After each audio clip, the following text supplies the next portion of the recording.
అంకశ్రేణి ఎన్నో పదం కనుగొను సూత్రం. సూత్రం ఏమి? a is equal to a plus n minus 1 into d. So ఇక్కడ 10, 7, 4 అంకశ్రేణిలో 30వ పదము కనుక్కోండి అన్నారు.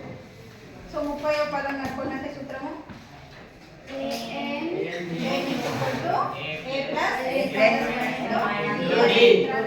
అప్లై చేసి లెక్క చేయడం. సో ఫస్ట్ ఇందులో ఏమి? మొదటి పదము అంకశ్రేణితో పోల్చుకోవాలి కదా. ఏమి అంకశ్రేణితో? ఇది A1 A2 A3 అనుకోవాలి అనుకుంటే అప్పుడు ఏమవుతుంది? A ఈక్వల్ టు ఏమి? మొదటి పదం డి సామాన్య భేదం డి ఏమి? డి ఎట్లా కనుక్కోవాలి? డి ఎట్లా కనుక్కుంటారు?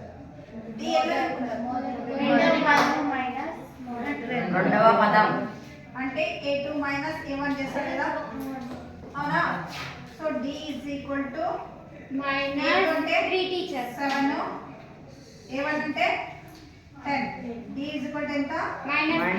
minus 3 అవునా? నెక్స్ట్ ఏమి ఇచ్చినారు? n ఈక్వల్ ఎంత? 30. మనకి ఏం కనుక్కోమన్నారు?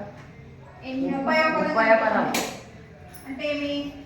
an is equal to a plus n minus 1 into d, అవునా? సూత్రం ఇది. సో a ఎంత?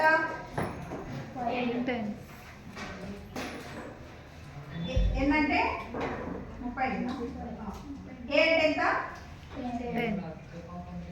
10 ప్లస్ n అంటే 30 మైనస్ 1, d అంటే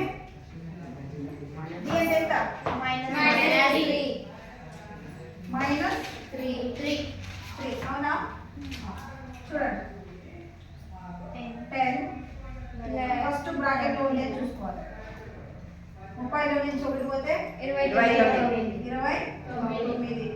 minus 3, 10 plus into minus 27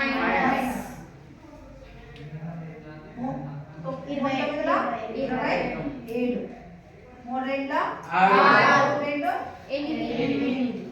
so 87 నుంచి 10 తీసేస్తే 7 నుంచి 0 పోతే 0 కదా, 8లో నుంచి ఒకటి పోతే 7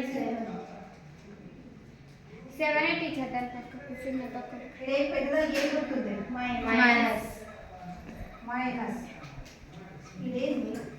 7 teacher 87 నుంచి 10 తీసేస్తే ఏమొస్తుంది? 7 అంటే ఏమొచ్చిందా? 77.